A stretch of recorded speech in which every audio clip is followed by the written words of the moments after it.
Hey guys, it's your pontiff, Don ArchieLuxury. Guys, I want to have a bit of a talk to you about a bit of a psychological problem that I have. I seem to have developed a bit of a shopping problem. And I got to sort of explain this to you to give you some context for this video. When I got married for the last time in 2005, I really was on the bones of my ass. Money was extremely tight. I had just got divorced. I had come back from Thailand. I had spent far too much. And I'd just gotten married to the Japanese lady. And I got to be totally honest with you. Totally honest with you. I was brocus pocus. I was so poor that I remember I was working for government in IT, and I was also driving taxis after hours, Friday night, Saturday night. I didn't own a car.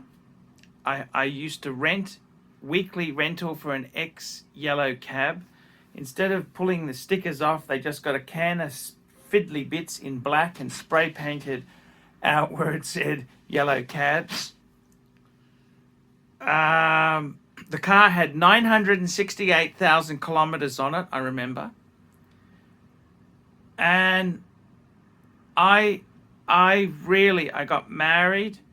I really didn't have a lot of money. I had just got divorced. I'd been more than fair with the previous wife with the equity just because I wanted to get out, and I didn't want the kids not to have a home. I wanted to do the right thing. And I was starting again. I didn't have any Rolex, no Patek. What did I have? I had a Cartier basculant. I had a steel Cartier basculant. That's all I had. And the only reason I had that was because I'd sold it to pay off debt. And the bloody watch, I'd sold it. The bastard who I sent it to broke it, sent it back and said it wasn't working, which is bullshit. They'd broken the thing. And I had to send it off to get, I remember I got it from Monster Time, Alvin from Monster Time. I contacted him and said, this isn't working, help me. He serviced it, he charged me, of course. It was actually quite reasonable. And then I got it back and I just wasn't in the mood. I just kept it because it's kind of fate, you know. And then when I got married, we were so poor. I was so poor. I didn't have a car. Our wedding was on a shoestring. It was a shoestring. I remember it was actually quite a cool wedding because we didn't waste thousands. I think the wedding all up with wedding ring, engagement rings, dress, absolutely everything was about $3,000. The wedding ring, the engagement ring was a .06. I got it wholesale. I got it pre-owned, you know, engagement ring. Nice little Tiffany setting. I remember I paid $1,500 for that.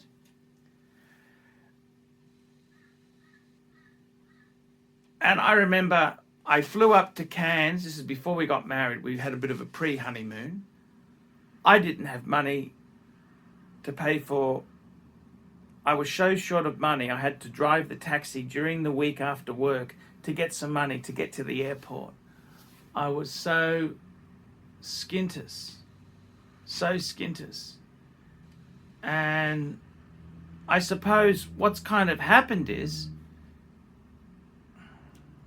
I was so skint. I mean, I remember going to work without buying a ticket for the train. To just sneak on, sneak off. And if they're doing a ticket inspection, you get off the next station. I remember I was so broke. and I was trying to build a luxury goods portfolio to get, my collection going, and, which later became my livelihood. I was desperately trying to get things happening, desperately pedaling as fast as I could. And I think that's why I've got a bit of a shopping problem. And I suppose I look at myself. I probably wasn't the best husband, and I'm trying to fix that up by throwing a shitload of money at it. That's what I'm kind of what I'm trying to do, is fix these sins through money and material goods. And I was thinking, seriously getting some therapy for the wife and myself to try and fix things up. And I thought, you know what? This therapy is mumbo bumbo bullshit. Just throw 30 grand into the problem. If that doesn't fix it, I don't need to see a psychiatrist at $300 an hour to tell me. I think so. I've bought a few things for the wife, and I want that. I think that's I've never been that orthodox in my approaches, but I think this is why I've got a bit of a shopping addiction to buy some goods. And I always want bargains. I don't just go and buy new. I want bargains. I want a discount. I want a deal.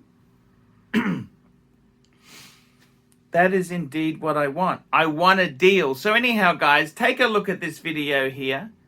Tell me if you think I got a shopping problem. I'm going to slow down. I've got to pay off some card debt, because I got stuck with the pink Birkin, which she actually quite likes now. And I've kind of my own. It's the psychology. I was so poor. Now that I got a little bit of success or whatever, I seem to have a bit of a shopping problem. Guys, take a look at this and please put some comments down below. And if you're really affluent, you could PayPal me a small donation. PayPal ArchieLuxury72@gmail.com. Help me get out of this mess! So anyhow, guys, just going to the store. I want to get a beautiful, beautiful, beautiful handbag. So that's what we're doing. I want to get a gorgeous handbag. I've become a bit addicted to them. It's nice to buy things not just for yourself, and it's put me a little bit in the red. I put a little bit on card to pay for this, but you know what? You got to live life. Life is for living. I was humming and hawing on it, then Andy Hunter passed away. You know what? Fight this. I'll just get it myself. It's just a cool thing to have. I thought, why not go and get it? It'll be cool. It'll be really cool. So that's the story there. It's a really nice handbag. And here we go. This is Edward Street. You got Zegna across the road. Oh, that's an expensive place. Hourglass. And here we go. Designer Archives. Just coming up here. Just coming up. So it's all cool. It's really cool. So here we go. Designer Archives. We'll have a bit of sticky. Oh, that's an LV bag. Very cool. Got some nice handbags in the window there. What have they got? My God, some absolute gorgeous bags.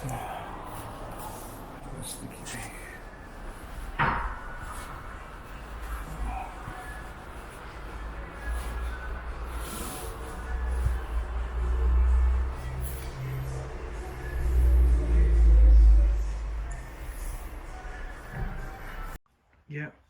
There's a card there too for you. Ah. I always give you a card there. Thank you. So this one hasn't got a box. No, no box. No box. Let's see. No box. But comes with dust bag. Yeah. That's very good, isn't it? Yes. What do you think? It's beautiful. What's the key for the padlock? Yes. Would you leave that on or take it off? I think leave it on. Because if you take it off, it's a bit plain, isn't it? It's up to you.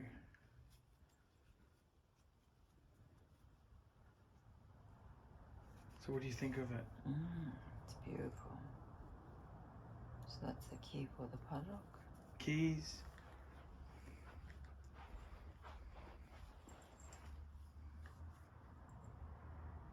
Oh, that looks lovely, aren't they?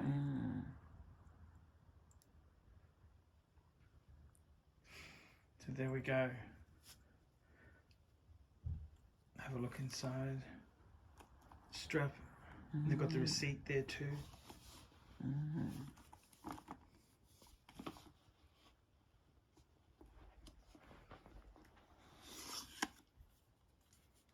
Care instructions.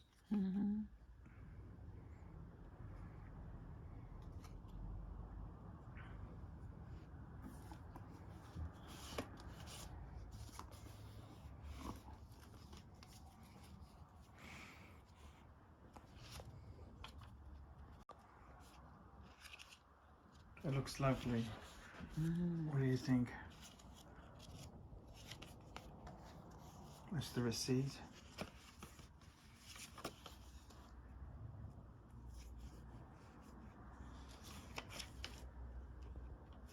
Which store did they get it from? Sydney. Sydney. Sydney store.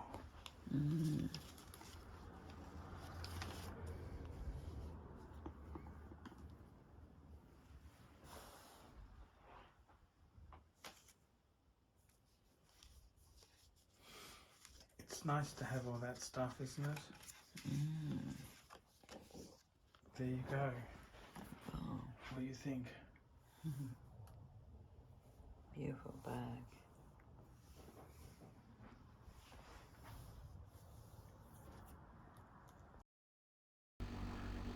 Hi guys, ArchieLuxury, and who do I recommend in America? In America, who do I recommend for quality pre-owned wristwatches? David SW, David SW, David SW. Go to davidsw.com. He is the best, the greatest pre-owned dealer in all of the United States of America. David SW, David SW, David SW. Hey guys, ArchieLuxury. Who do I recommend for watches in Brisbane and Sydney? Vintage Watch Co. That's correct. Vintage Watch Co. in Brisbane Arcade in Brisbane and the Strand Arcade in Sydney. Vintage Watch Co. Brisbane and Sydney. Ronnie, I've known him since the late 90s. Ronnie is a top bloke. Luke is a great guy. Vintage Watch Co. That is who I recommend in Australia. Check out Vintage Watch Co. and the guys' amazing range of watches. They also do service and repairs. Vintage Watch Co. That is where the Pontiff goes. You know, some of my Patek's came from Vintage Watch Co. That's right, guys. Vintage Watch Co.